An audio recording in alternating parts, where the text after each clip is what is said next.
Yo, what's up? This is Splendid Radio on Farside TV with my co-host Jeremy Scipio. What's going on, everybody? And the very beautiful, talented actor slash singer slash comedian slash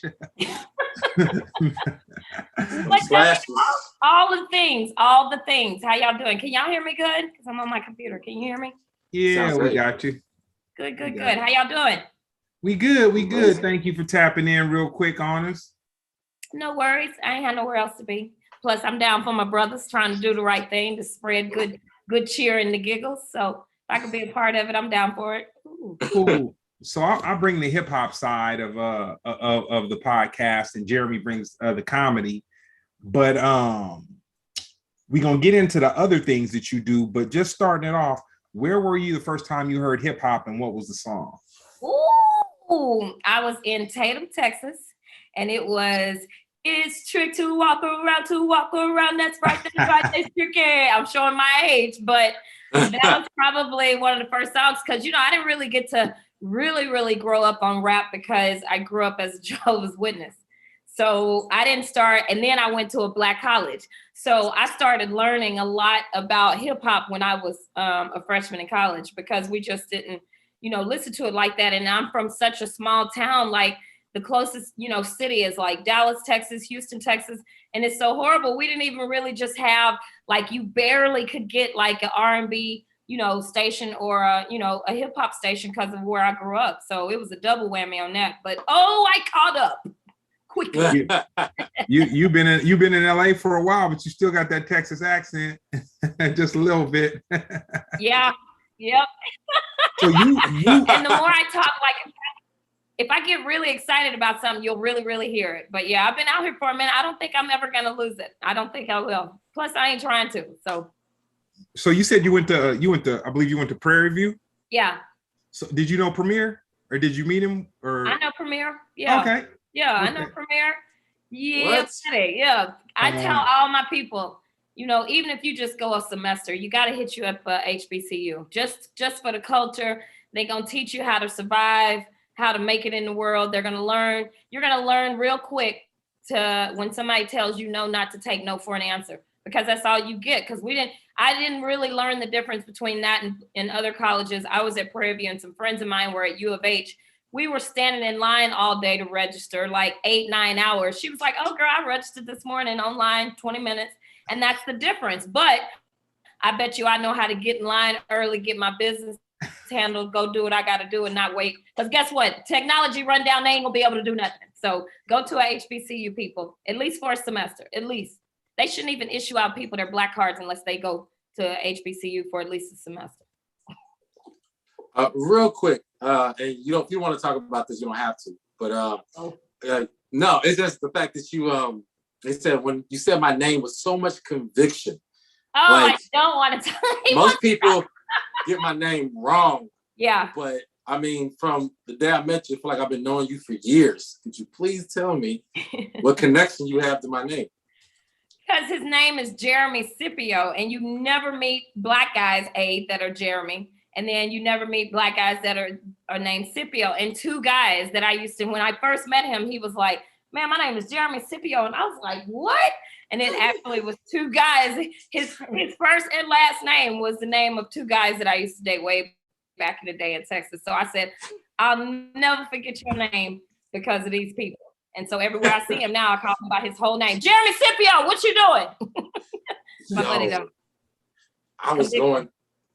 Yeah, I was locking up the door at the Comedy Store, right? So I close the door, right? And I come around, so I get a full view of everybody who's outside. The only thing I heard was her going, "Jeremy Scipio, where you at?" And I'm like, whoa. Like, Just calling them? Yeah, the way she said it was like I owed her money. And I was like, "Yo, what?" I'm like, who calling me out here like that? I had to get his attention, that's all. No, I thought it was a stage name. That's what Dave Chappelle said when he first met me. He said, quick little name drop. Oh yeah, that's like me saying, yeah, when Michelle Obama was over here, she was like, "Girl, I like your face. I ain't mad. Do it." You should have dropped some bombs on there. Well, this is the meeting. I mean, he probably still don't know who I am directly, but when I first met him, he said that, and he's the only other person that said that. Most people would be like, "Yo, who would choose that as a name ever?" Yeah. Man, sound like some money to me. Well, next question: did you ever think hip hop would be the thing it is that it is today? No, I didn't, because I remember, and that's why I didn't understand why they went so crazy over Cardi B and Meg Thee Stallion and them. But I remember how bad it was with Uncle Luke and how he had to just get stuff approved to say, oh, they so horny, and showing girls in thongs, and now they be butt booty hole naked on these videos, boys too. So no, I did not think that it would. And let me throw that disclaimer: if the boys want to be naked, that is fine by me. Whatever you choose to do in your house is fine by me. But no, I did not think hip hop would make it to this place, because I can remember back in the 80s, you couldn't say, now they say bitch on Fox now. Yeah, that's true. So yeah, it's just ain't.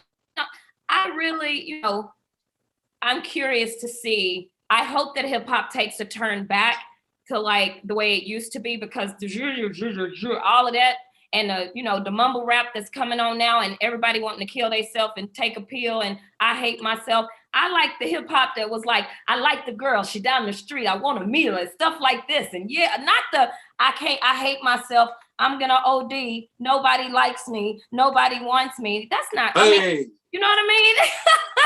Why you trying to keep going? I don't know, that was hard. I'm dropping bars. But yeah. Hey, let me share something with you. Yeah. As long as the corporations are fueling the craziest people in the world, it's gonna be the way you talk about it. And I'll tell you something funny. The first time I ever saw 6ix9ine, I had no idea who he was. This was years ago. And he was on Instagram, I believe, and he was signing a contract. And I think his contract was like, it was like either $6 or $9 million. And he was like, yeah, I'm signing my life away. And I remember saying to myself, like, what? Like I've never heard of this. Like, I've never heard of this guy. He's getting $6 or $9 million. Like, wow. But the thing about it is, the corporate interest in hip hop, they want to fund the craziest and the most emo and the most depressed and the most, the craziest person, because it's all about shock value. You know what I'm saying? And the funny thing about it, the kids, they like it. You know what I'm saying? Because they identify, like, I'm not gonna get debated out calling people weirdos or whatever, but it's like the introverts. Like it's like the music is for like mostly the introverted and whatnot, and people gravitate to it. And like how you were talking about Cardi B and Meg Thee Stallion, it's like the female artists are like wilder than the strippers. You know what I'm saying? Like the stuff they talk about. I ain't gonna go that far. I ain't gonna say the female artists wilder than the strippers. Don't, they doing that. Think about it. The artists are taking their clothes off, if they are, for one song. Strippers, not that there's anything wrong with it, they taking their clothes off every day. That's their profession. These people are creating, they're making music, they're writing. Come on, man, you can't say that. But I feel like that one of the reasons that you're saying that it's the introverts, I feel one of the reasons that it's an issue is because a lot of times with the kids, parents are allowing music and these rappers or these artists to be their role models. When I was a child growing up, my parents were my role models. You know what I mean? So it's not an artist's job, whether they rapping about real stuff or not, whether a woman is singing about real hard or not, that's her creativity. It shouldn't be her responsibility to have to raise some people's kids, and they put those age limit on albums for a reason. Like I said, I wasn't listening to that stuff until I was 17, 18. I might have heard it here and now on the bus going to a basketball game or something. But my mom and daddy, and if they were listening to some music in the house, and we had a music household, even, it wasn't none of that cussing, but it was some Isley Brothers or some, Aretha Franklin. It was some good, some Stevie Wonder, make you feel good music. So a lot of times people are asking, and even, actors, I think a lot of times when people get to a certain level, then people start to say, oh, well, they're my role model. You should be the role model. And it's like your parents should be your role model. Don't put that on the artist. And I really don't think that female artists are just as bad as strippers. Not to say they're strippers. I stand corrected. I'm known to be a hater when it comes to this new music, and I try to do better. You don't like Cardi B? Oh man. Well, let me tell you why. I'm not a fan. Okay, this is the reason. I'm not gonna say I don't like her, but I never like her over Nicki Minaj. Because like, even though Nicki was talking about some things and she made it classic, to me, Cardi just, back of my throat, hit it now, you know. At least Nicki had a little bit. I think you need to put out a song. Crystal, you need to put out a song. You're really good at this. I'm like, yo, put it in my throat, and in the throat. That's so hard. We can tell Jeremy likes the new age music. I'd be right in there with him. You know, I'm a analyzer. I overanalyze everything. You know what I mean? So I don't just write stuff off. I analyze the fuck out of it. Is it my preferred music? No. But this is the thing. Nicki Minaj, love her to death. I think she has the most rapping ability out of most females, period, right? Mm-hmm. But I never liked her albums. I think her albums are complete garbage, every one of them. Now, Cardi B. Everyone. Cardi B, look, I can tell you songs. Listen. I can tell you songs I like. Let me finish. I can tell you songs I like, but album, I mean, trust me, I listen to albums. Cardi B's album, the one album she put out, was better than all of Nicki's albums. I'm logging off. I'm gonna tell you why it was better though.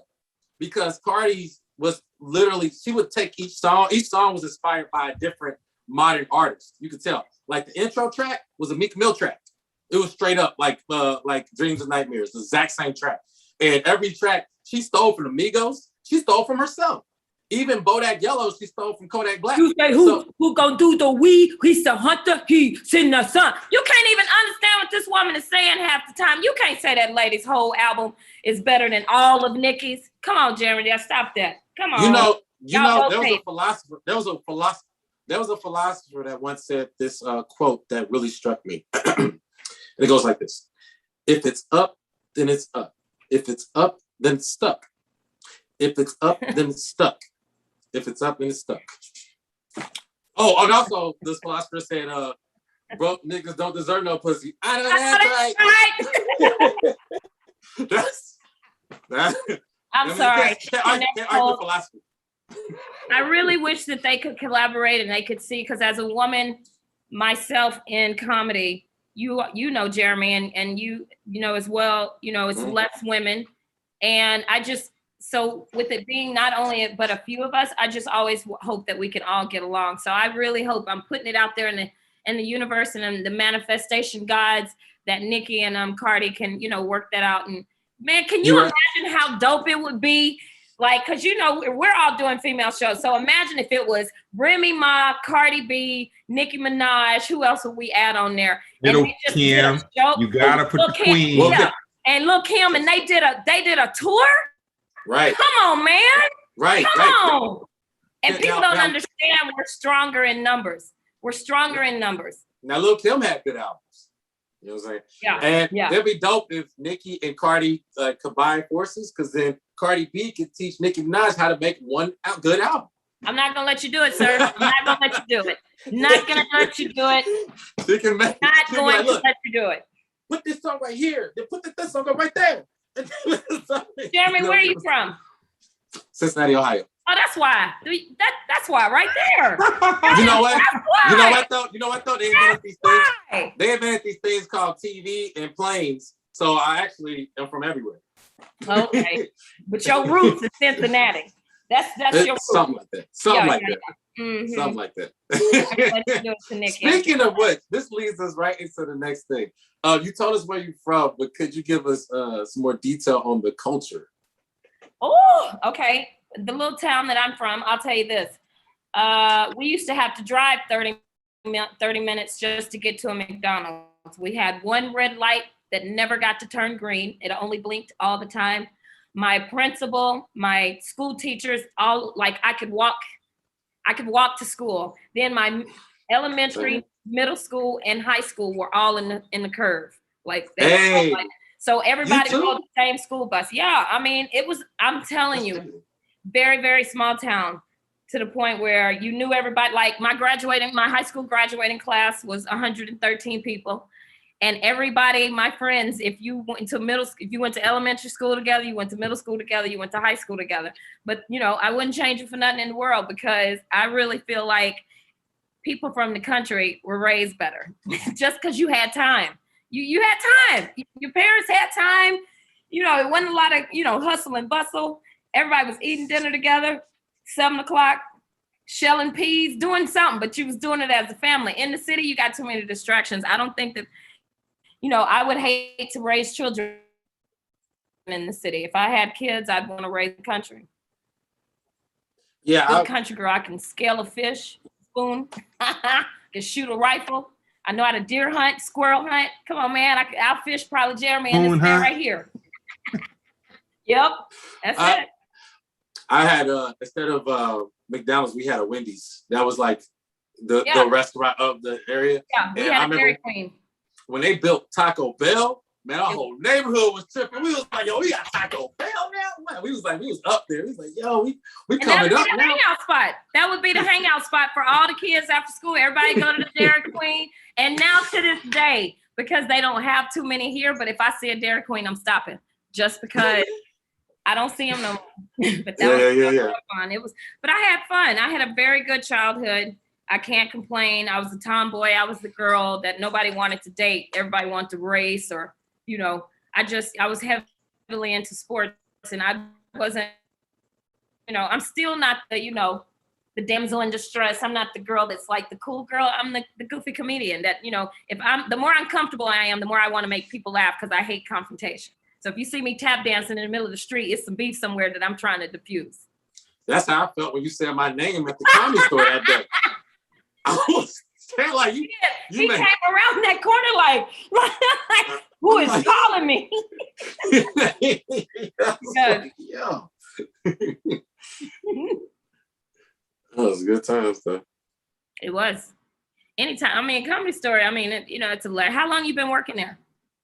2 months. That's it. That's it.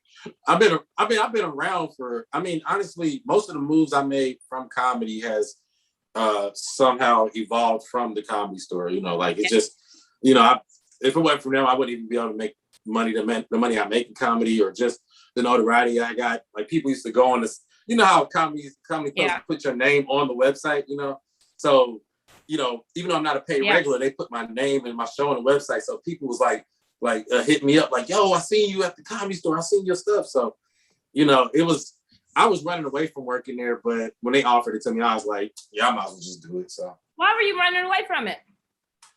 I'm a rebel. I mean, it's like to join. Cincinnati. All right, here we go.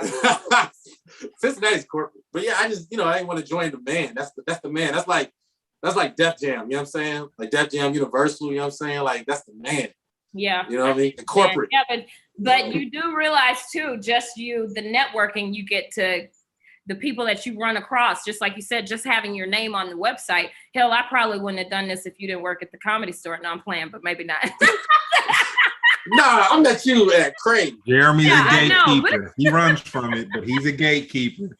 He is. He's that guy. No. Like, you got to come through there, and I'll be like, "What's up, Jeremy? I know you. Don't stop me. I'm going." But that's part of LA. That's part of it. We got a black man at the door now. Y'all better come on. We got one. Y'all better come on. Everybody at the comedy. Everybody in LA. We got a black man at the Comedy Store. We're gonna let you in. I'm patting you down. I hate it sometimes going up there. I hate it. Why? Just because you can catch it's some people. I didn't realize this. But back in the day, I didn't realize that a lot of the people that worked at the Comedy Store, the doors, were comics. Yes. So that's why they give people the blues, because you're an inspiring comedian as well. You want to be on these stages as well. So it's like, bruh, if you're a comic yourself, then what you up here acting like this for? But it's like that. It's just that mentality. So I finally had to realize, like, okay, you're being an asshole to me because you mad that you at the door right now. But be happy that you're there, because you're going to get to network with the best of the best. Use it to the best of your ability. I'd work up there, I think. I don't know. Maybe not. They were making your skin tough. I'd try. Yeah, I mean, there's definitely some hazing. Huh? I don't know. There's some hazing associated with the Comedy Store that stems way back, but I feel like now it's actually way more laid back. But that's because I think what changed was their business was low. Like there wasn't, and then, and then also too, like white comedy, like they pride themselves off of like being exclusive, but I hate to say it, they weren't funny. You know what I'm saying? It was only exclusive because it wasn't funny. You know what I'm saying? There you go. And that's why they don't want us in there. The best nights were the black nights. And by having a black night and one black night, that was their way of saying, oh, we need you, but we don't want you. You know what I'm saying? You go. And that's why they don't have us on their shows, because we know we gonna blow that bitch apart. I'm talking about the roof off of it. but now I feel like, because especially simply the Comedy Store, when Joe Rogan started bringing his people, because his people are loyal, they kind of steamrolled into the Comedy Store's fan base, and now it's popping. Now it's like everybody eating, you know what I'm saying? So it's really no need to be all that. Even the door guy position used to be, to me, everybody has a different interpretation. To me, and you asked me why I didn't work there, because to me, the doormen weren't funny. They weren't considered funny. You know what I'm saying? But then you said they weren't. That's cold, man. That's cold. They weren't. But it became a position of like in that now it's in like, if you are a doorman, you about to get passed.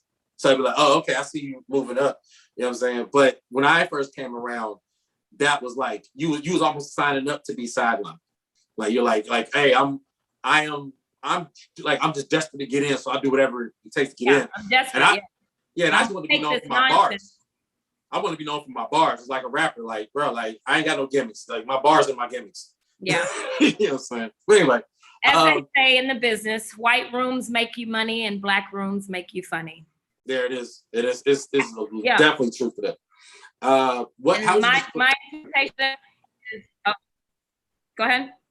I think you're about to tap into it. I was gonna say, how would you describe yourself as a comedian? I'm a woman's woman. I'm gonna talk about, because we all know at a comedy club, you're not gonna have a 6 or 8 top of all dudes. You can have of women, a bachelorette party, or just some girlfriends, a birthday. So the majority of the demographic of comedy is female. You might see 2 guys, but you'll see a guy and his girl. 2 guys max. You're not gonna see 4 dudes at a comedy show. So I just talk about how uncomfortable womanhood is for me, and I just let women know that it's okay to talk about it. Just like how I had to tell y'all, give me a second. I ain't brushed my hair. I ain't looking worth nothing. Give me a second, please. It's okay. And Beyonce lied, and she set us up for failure when she said we woke up like this. It's a goddamn lie, and the world needs to know it. So I just let women know, hey, stop being hard on yourself. It's okay if you're sweating up under your titty or behind your kneecap, or if your bladder is weak, or if your uterus ain't shit. It's all right. You're not by yourself, sis, and stop putting that pressure on yourself. And men too, because there's some men out there with titties that be sweating up under it just like we do. So I just let them know, be yourself. Be yourself. And if you can't laugh at yourself, woo-wee, laugh to keep from crying, and you're going to burn some calories while you're doing it. Hey. That's just it. What's the best advice anyone's ever given you? Ooh. I'd say the best advice that my mother ever gave me, and it used to get me in trouble, but she would always say, never take no for an answer. And if you're wrong, be right in you're wrong. Meaning like, okay, I might be wrong, but I'm gonna be firm in what I believe. And if I had to give any advice to anyone, I would always tell people to, ask questions. A lot of times we get caught up in the not, you want to know. And I get it, Hollywood is fake it till you make it and smoke it in mirrors. But, don't be, if you the smartest in the room, you're in a bad room. You know what I'm saying? And ask questions, ask for help. And like I said earlier, we're stronger in numbers. So get you a crew. You got to have your crew. And see, now I'm in this crew because Jeremy Scipio don't call me a couple of times. So I'm in this crew, but you need your crew. You need you a crew, because you can't do this out here by yourself. And another thing, and whether you're in LA, New York, or Cincinnati with all 80 y'all trying to do what you do, wherever you're at, you need a crew. And then don't allow this to become who you are. Like, we get so caught up in the wanting more and more and more and more and more. Celebrate where you're at right now. I don't care if your win is so small, you need a magnifying glass to see it, but you got to celebrate every win, because if you don't celebrate these and learn how to appreciate this, you're not going to be ready when the big stuff comes. You know what I'm saying? So but we're so hard on ourselves because we want to keep, just keep going and keep going and keep going. So instead of you saying, man, I was just on America's Got Talent and let me sit on this for a minute, instead of that, you're like, oh, that was great. Now I want this. No, celebrate those wins. I don't care if you got a parking spot close to Trader Joe's and you didn't have to park in the back. Celebrate that. Celebrate all your wins. Be your biggest cheerleader. And it's okay to fall down. Feel that. Sit in it. Dust yourself off and get back up, because guess what? If you keep on feeling them bruises, you're going to be like, okay, that hurt. I don't want to feel that no more. So what I need to do different to not get back right there. But it's okay to feel it. It's okay to cry. It's okay to ask questions. It's okay to not know. It's also okay to have a bad day. You could be like, you know what? I ain't getting out of the bed today. I don't feel like it. I'm just going to eat some Haagen-Dazs and some cinnamon rolls and drink me some water till I go to sleep. That's okay. Get up the next day. Get up the next day. We're so hard on ourselves. We have a guest question because we stream it live, and we have people on YouTube who chime in. One of the questions is, what's the difference between East Coast and West Coast comedy for women? East Coast and West Coast. I'm gonna say grit and grime, like out here in LA, especially, and that's part of the, you can attest to this, Jeremy. We do 7-15 minutes out here. Like, yes, if you get 20 minutes, you killing. On the East Coast, you gritting and grinding 30, 45, an hour 15. That's the difference. Those ladies have time. And in New York, Philly, Baltimore, all those areas, New York, you can hit 5 stages a night. Out here in LA, I might can do 2, maybe 3, but I'm not doing more than 7 to 10 minutes, And the other night, what was that, 15 minutes? And that's considered headlining, and it's like 15 minutes. And when you're on the road or in New York, 15 minutes, you getting started and figuring out who in the audience before you get to rocking and rolling. Yeah, I was getting 3 spots a day lately, like mostly 2 or 3, but then my car just crapped out on me, so that just killed all that. But New York, that's another big difference. Out here, you need a car. In New York, you can just train, get where you need to get. But out here in LA and in Texas, you better have a vehicle. You better have everything is running vehicle. Yeah, vehicle. Vehicle. Let's say. And how was it? Run us through the process of you getting on America's Got Talent. Ooh, I had to have egg in my face. Let me tell you what happened with America's Got Talent. So the first year before last, because I did the year of the pandemic, but year before last, I was supposed to be on there. I was invited to the audition, but they didn't tell me that I didn't have to get in line. So I saw the line and I was like, feeling myself. I ain't getting in that line. There is no way I'm getting in that line. I left. You understand me? That year, Jackie Fabulous from New York, used to live out here in LA, just went back to New York. Shout out to Jackie Fabulous. She's engaged. She was on there. And when you see your peers and people doing something, it gives you that like, okay, if sis doing this, I can do this. So the next year, I went to the place, got in line, and then they pulled me out of line and let me go, but I was already in line because I was like, this won't happen this year. But thankful enough, they gave me a waiver and I didn't have to stand in line. So I submitted and I auditioned in person, and then COVID told me up. I'll never forget, it was Friday the 13th and I was performing. My call time was 9 a.m.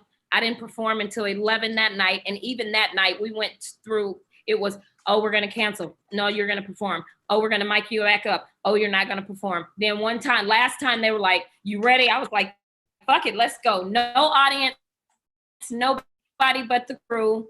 And I had to, but yeah, no crew, no audience. But the thing about it is what makes us great about it, once we've done so many open mics, we perform when it's only been like 5 or 6 people. So if you're a performer, you're a performer. And then when you do your set for television, a lot of times you might not have an audience. So I had to just go for what I went. And I made it, but then because of COVID, like I said, that was Friday the 13th. Because of COVID, my second round, I live in an apartment in LA. I didn't have a garage. I didn't have a place to perform. So I didn't make it to the next round. And I tell you, it bothers me because really people don't even remember that season. Nobody really remembered that season because it was kind of like we was dealing with, George Floyd. Everybody was eyes on that. Eyes was on, okay, Lord, today I need to make sure I'm safe and I'm healthy and I ain't catching COVID. Nobody wasn't thinking about America's Got Talent. Not at all. Mm-hmm. But, it's on my resume. You can't take it away. And I got a bunch of jobs and stuff from it. And hey, it is what it is. So what was the process of you becoming a part of Heart of the City? Heart of the City was, people don't realize it. I started comedy in LA. I got married, moved back to Texas. And I got Heart of the City because I was doing comedy in LA. But when I went back to Houston, I was a big fish in a little pond. I tell people all the time, I know without a doubt, if I would have still been in LA, I probably wouldn't have got Heart of the City just because of this is the area where everybody is. Yeah. And it's a pecking order. They wouldn't have just went, to me. Even if we're doing female comedians, you got to go in order. You got to pay dues. You know what I mean? But since I'm in Houston, in a very small market, I'm the shining star. A wishing on a star. That was me. Hey, go on, girl. She's a singer too. She's a singer too. So that's how that was. And that doors, I'll never forget after that. Because Jeremy knows we all send our avails out, or your manager sends your avails out on Monday or Tuesday. Man, I'd be emailing down on Monday, Tuesday before I got a manager, emailing. And I would always just assume that I had the wrong email address. But right after I did Heart of the City, my emails, people was, hey, we're getting back to you. I was like, oh, okay, this is how this works. People don't get into you until other people get into you. And then once you can be as funny as all outdoors, but until the masses, Tiffany been as funny as Tiffany's been. But until she got popped, now everybody's like, oh my God, Tiffany. And then the other people are like, where did she come from? She been here. She been doing this. Y'all just got onto it. So you just got to be willing. And that's why it's important to have a team and have solid people around you, because you cannot allow this business to chew you up and it to consume you. You still got to live. You still got to love. You still got to enjoy your life. And this stuff is going to be there. It's going to come. And I tell people, one of my hashtags I use daily, you cannot lose if you do not quit. You're going to wear them down 1 point. Just keep going. Keep going. You're your only enemy if you stop. Oh, that's motivational. I thought that was it.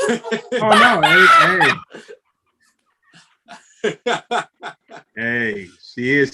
She kicking motivation. She's making me think about a slice of pie on a Sunday. I mean, it's true though. Like we all need it, and I think especially if nothing has taught us anything from this last year, like man, love on your people because life is short. Jeremy, you see, we've been losing people. People dropping, and if you out there, if you watching, you holding a grudge, if somebody owe you some money or if somebody touched on your woman or done something, like it's okay. Don't no, it's not.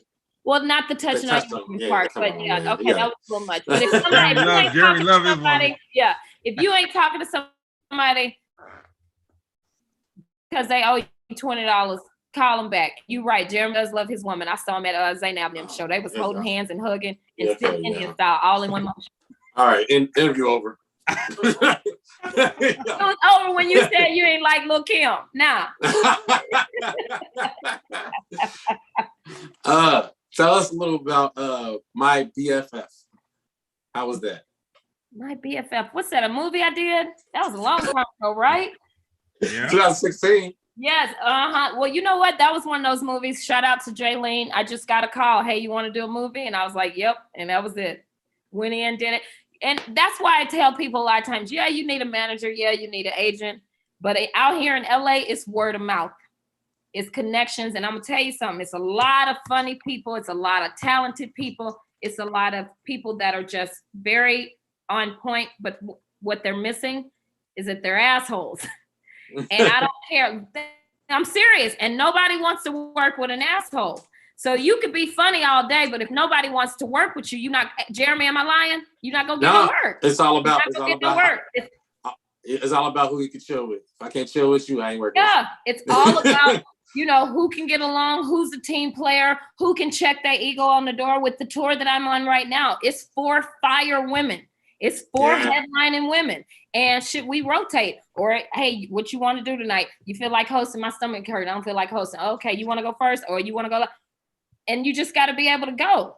But you got to, it's word of mouth, it's connections, it's busting your butt and being professional. Go ahead and name drop. Why are you holding back?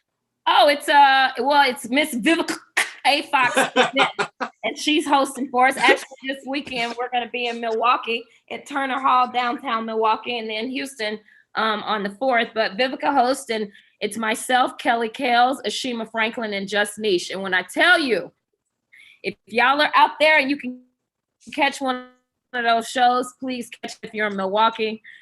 This weekend, Saturday night, we're at Turner Hall, and then Sunday night, I'm in Houston. But it's such a great time. And shout out to Vivica Fox because she's not a comedian, but she's a Black woman that's seeing 4 other Black women trying their best, and she's reaching back. She's not a comedian. She don't know nothing. And don't get me wrong, after a couple of glasses of wine, she'd be up there doing punches and stuff. But it's the fact that she's willing to help us. Because I won't lie, it's a difference between when our names are on the show by herself and when she puts her name on it as well, and she's there. It's a difference. Mm-hmm. So, I would want it to be from, like I don't want to say they're mentors in my head, like your Wanda Sykes, your Samores, your Moniques. I would want it to come from them, but I'm okay with it coming from her because she didn't have it to do. Like she didn't have that. And she's teaching us the business side. She definitely teaching us the 5-star caviar way because like I said, when she with us, I don't even go to the bathroom by myself. I had to say, oh, sir, I usually do this by myself. But when she's with us, we get escorted to the bathroom. You understand me? Oh, so it is a difference. Okay. But she's helping us out, and I couldn't be any more grateful for that. And I hope to do the same to some young female artists myself one day. I mean, I do now, but I just want to be able to do it in on a larger scale like Vivica's doing for us. Or some male comics. But anyway. No. It's enough of y'all. Y'all got enough help. Y'all, I'm only one me. My rent don't care about gender, whatever. No, I didn't talk about me. It's not about me. Okay, yeah, it's not. Spread it up. Got 2 questions from the comment section. Okay. One, would you be willing to work with writers for your stand-up?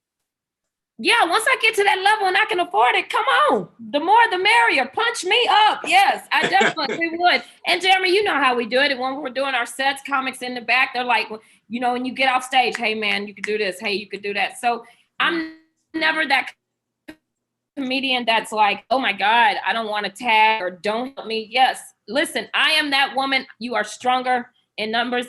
Somebody said the other day, I didn't want to step on your toes. I said, I have none. If you've got some information that's going to help you be a better me, give it to me. It's not what you say, it's how you say it. Now, you can't come to me with that nonsense. That's the quickest way because I'm super sensitive as a comedian. However, yeah, you know how we are. But if you come at me the right way, the sky's the limit. Let's get it. It's enough for everybody. All right. And then the next one is, are you working on any movie scripts?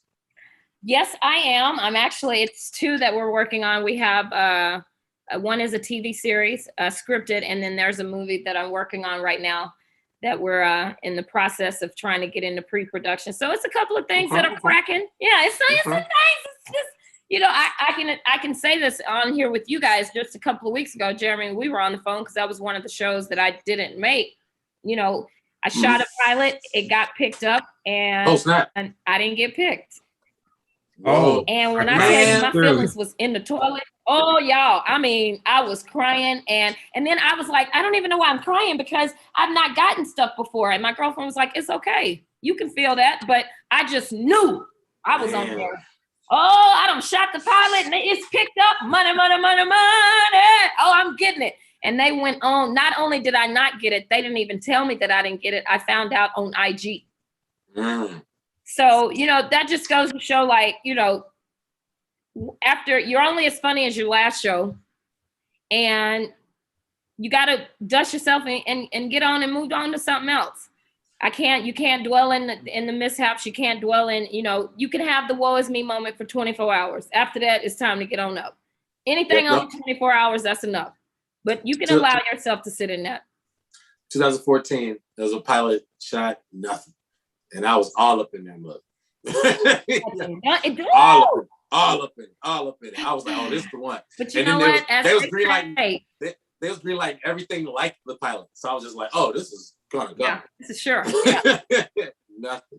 And then recently there was a writer job that I didn't get. And I found out after they're like, this one, it was like I was hitting it from all the angles, like, oh yeah, this gotta be. And then it went away. But yeah, that's the game, But yeah.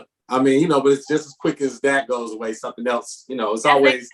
When one door closes, it's an even better one that's next around that's about to open. So what God has for all of us, no one can take away. And that is hard to remember when you go in these rooms sometimes. And now we have auditions on Zoom, but a lot of times they have an exact look of what they're looking for. So we can go in there and do our very best, know our lines, have the best timing, just kill it. But if we don't have the look, it doesn't matter. So give yourself some grace. That's the word of the day, everyone. Grace. Give yourself grace. Who are your top 3 favorite comedians? In any order, dead or alive? Who am I what? Top 3 favorite comedians. I don't have any. Me, and me. Dylan. Yes. The thing about it is, I could sit here and I'll miss somebody because that's the question that everybody asks. What are your top comics? Where are your top comics? You're going to miss somebody that you really thought was funny. When I was a child, I loved Lucille Ball. You couldn't tell me I wasn't going to marry a Cuban man named Ricky. That's how much I loved Lucille Ball. So I have so many comedians that I admire, I respect, that I think are brilliantly funny. But top 3, it's no justice because it's a top 20. Mm-hmm. Yeah. I'm just 3. Describe yourself 5 years ago. Oh, thinner. 5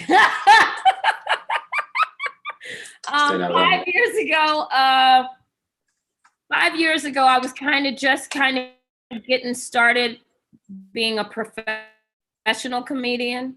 I thought that I'll never forget, I wanted to open for Guy Torrey. And I was like, man, I'm ready, Guy, I'm ready. He was like, you got an hour? I was like, yeah. He said, you got an hour if you don't talk about sex, if you don't talk about politics, and you don't talk about your kids. And I was like, let me see. No.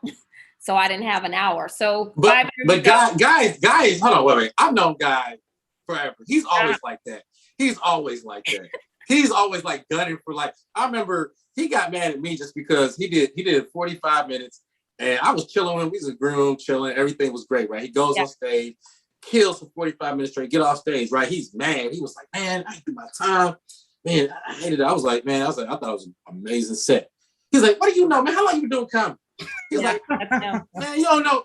He said, you don't know nothing, man. And I'm like, oh, he turned on me so fast. I'm like, it was good. At that time, I had been doing comedy like a year. He was like, man, you a year, man. You don't do nothing. He said, when I was your age, he said, you complain about not getting on stage. He said, when I was your age, when I was PAing on Martin, he said, I would do whatever. He said, I was on King Tom Tour, everything. And that's why I'm mad.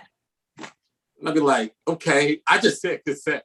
But that's why they're upset. If you catch a lot of the older comics, I got respect for all of them, but we do have an advantage, and I used to, back in the day, that was me 5 years ago, talking shit about, internet comics, saying, man, you could be funny in 60 seconds with editing. Yeah, you try to sit and do a sketch in one of them videos and find out you on your 888 tape. So shout out to the internet comedians because they kicking ass because y'all make it look easy. But they didn't have that back in the day. They didn't have, what we have now. So a lot of them, I feel, be like bitter, like, looking like, you didn't have that. But regardless if you have internet or any of those tools or not, it's still about the grind because guess what? That stage ain't gonna lie. When you put your toes and heels on that stage, that the lights looking in strangers' eyes, it's not gonna lie. So that's gonna tell the real tale. So 5 years ago, I would say, like I said, thinner, just now kind of really starting out in comedy and getting my roots. I'm not gonna say naive, but I was a little bit more green to just, with me being from the South, I take people's word for face value.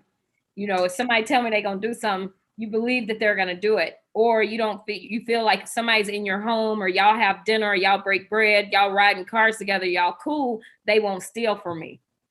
Let me tell you something. This is the dog eat dog business. Don't let, a lot of times people be like, don't tell people what you're doing until it's done. Because I've had people that know I'm working on something. They might just know the person that's producing it a little better and go behind me and say, why do you want to book Crystal? I can do that job. Matter of fact, I can do it a lot better. So I just learned to, take everyone for face value. And when people show you who they are, unless they really just having a really fucked up day, believe them.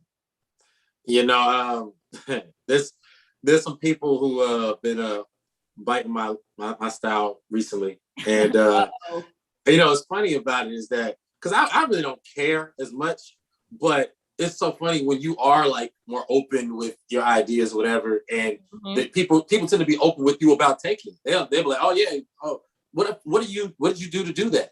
How do you do that? Yeah. And then they'll say, they'll tell me like, I got that from Jeremy, which is fine. At least there's some credit, right? But then the thing about being a nice guy is that they keep coming back to the source. That's it. It's never enough. They greedy. They greedy. Like, hey man, and I have integrity. Like I'll just be like, hey, this I would never take. It's like some things is like, hey, that's crossing the line. That's yours. I don't even want to because you did it. I don't want to.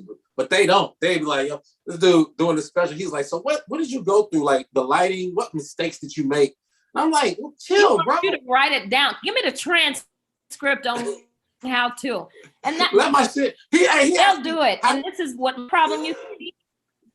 He asked me how to sell it. He asked me, how did you sell it? Like, how do you sell? Like, who do I go to? Who? I'm like, bro, man, ain't that too far? Like, that's the game.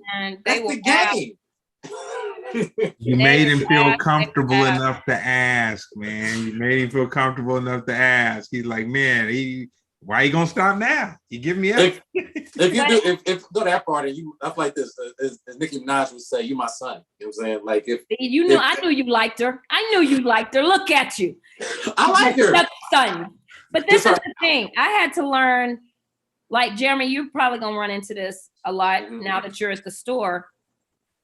You can't always call me about work and I can't call you about work. Or you call me, man, who booking this? Who booking this? Who booking this? You always calling me about a show. In a minute, Jeremy, if I don't have a show to offer you, you might be like, all right, Chris, I done called you for 2-3 shows now.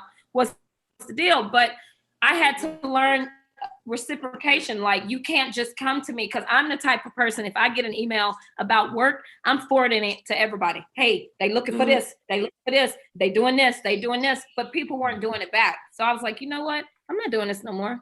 I'm not. If it's a two-way street, one hand washes the other, but it can't always be me giving. But if anybody that's being stingy out there, always think about it like this. If you give it away, your hand is open. Share, except for the people that don't share back, because when you're sharing, your hand is like this, and you can always have it open to receive more.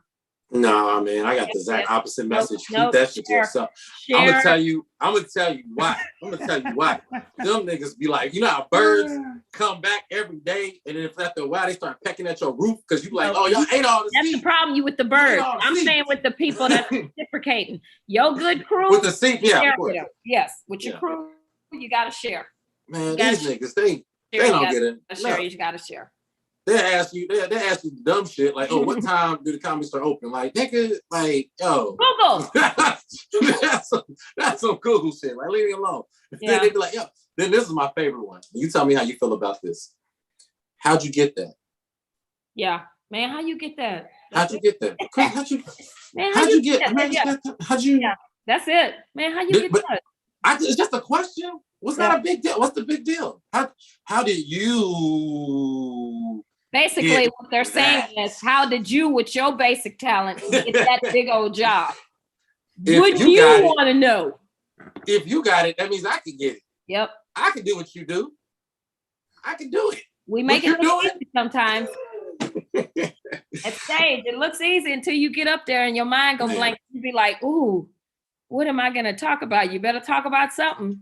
Man, you'll leave a suspicious. You might not bomb, but you'll leave a suspicious package up there. Suspicious package. Okay. I like that. Shout out to Piper in Dallas. Yes, indeed. Another question, comment section question. If you had to choose between stand-up and acting, which would you choose? Ooh, right now it's gonna be stand-up because I feel like I'm at a level where I can go in any room and succeed and be successful. The lines, I want to act. And that's why to all the actors out there, Lord today, because I can't remember where my keys are and I just left out the house 2 hours ago. So I want to act. I've done some acting, but I haven't I'm nowhere near. And shout out to Taja V. Simpson. She has the Acting Academy. And that's why you need people, because I was doing my own little, the pandemic, we started self-taping. And I didn't know just how horrible and how bad I was at acting. And still I started working with other people and seeing the auditions. And I was like, oh, that's how they're supposed to do that? So that's why you need help. You need a crew. You need a community. So I would love to transition into that more, but I just need so much more training.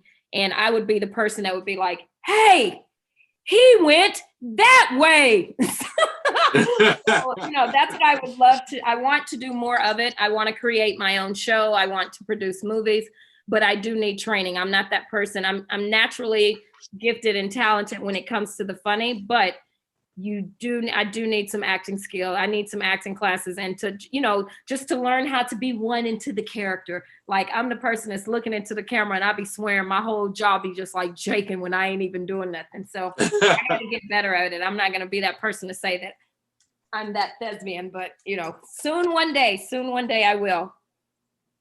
So another comment section, not even a question, just a comment.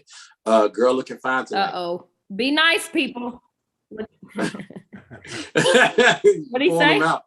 He just said, you looking fine tonight. Uh-oh, thanks. Thank you. I take all types of compliments, virtually, in person, the whole thing. Thank you, made my night. What's that person's name so I can say hey? It just says prayed up. I can't. Oh, even better. Prayed up. Boop, boop, won't he do it? Hallelujah. Biggest regret.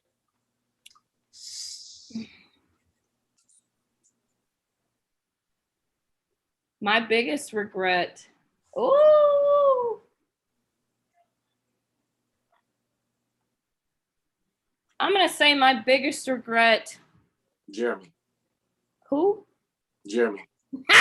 No. You know what? I don't have any, we won't get on men, but I don't have any guy boyfriend. Like I don't have but one guy, and he wasn't of anyone that I knew. He was just a crazy, like stalker, like crazy person. But I don't have any relationships where they're like, I hate Crystal and I hate them. Like I'm a nice person. So usually people when we leave, it's because you did something wrong and you done messed up. And I'll be like, I know you wish you was over here still. But my biggest regret, I would have to say, that's a great question. I'm gonna say moving out here sooner. Moving to LA sooner, yeah. Mm-hmm. Yeah, that was my biggest regret because I realized, it does, matter the market you're in. It does matter. And, it's kind of like you almost got to start over when you come out here.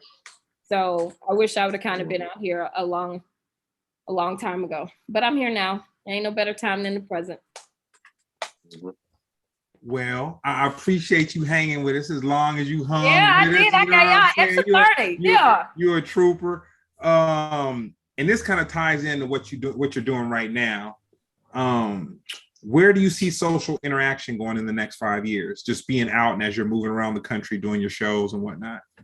Social, it's coming back. Like, it's coming back because the old school people, that's what we missed. That's what we need. We're used to one-on-one contact. We're used to looking people in their eyes. We're used to physical touch. Now these generation X, Ys, and Zs and these kids, they're glued into their phones. That's that. But the people that were raised and brought up on social skills and touching and eye contact and community, it's coming back, because unfortunately, the only show that I've had canceled so far, not canceled, it got pushed back. And shout out and prayers up for the people in Louisiana and Mississippi because Ida just went and showed out. But we have a show scheduled there September 18th, and they're possibly going to push it back because, you know, it's 1 million people without power. So I'm saying that to say with all the spikes going on, I was starting to think, okay, these shows are going to start getting canceled, but, you know, they're still going. I just don't think the economy can afford for everyone to shut down. And, you know, people are wanting to be outside. People want to get back to normal as much as they possibly can, and they're still being out there. I don't think we're ever going to go back to the way we were, but I do think things will kind of get back to normal as far as like everybody being outside. Well, no, man, that was it. That was it. I appreciate it. I learned a couple things. I got to see Jeremy interact with a fellow comedian. Okay. You know. No, that's my girl. Good deal. Yeah, Jeremy, my people. He keeps me working around here. I appreciate it. So I ain't got no problems. Every time I see him, he's respectful, especially when he's with his girlfriend. Now I'm playing. Oh man. Yeah. But, you know, that counts with me because it's some sleazeballs out there that could have called me, and they probably very, very funny, but they could call me and be like, hey, you want to do my podcast? And I'd be like, absolutely not. So, you know, I appreciate that, and it goes a long way with me for you being respectful and being solid. So I wish y'all all the best on y'all's show and y'all's endeavors, and all the blessings on your families. And, you know, we're going to get out here and we're going to get it. Everyone, funny. You want to give us your social media? Yes, to all my people out there that were watching today, and especially Prayed Up, Crystal P Comedy is my IG, and Crystal Powell on Facebook and Twitter and all that kind of stuff. And like I said, if you're in Milwaukee this weekend, I'll be in Turner Hall in Houston on Sunday. And I think New Jersey, Philly on the 23rd. But go to my IG, you'll find it, Crystal P Comedy. I appreciate you guys. Nice. And you, Jeremy, you got anything coming up? Anything you want to shout out? All the things. I know, right? I got way too much going on. Don't clown my little 3 events. Don't do it. Don't do it. Oh, first of all, you got. I mean, who you with? You're great. First of all, let me see. That's the best thing. Oh, forget it. I will at Jeremy Comedy on IG. That's probably where you get all the best information. But this weekend I'm gonna be in Seattle and Portland.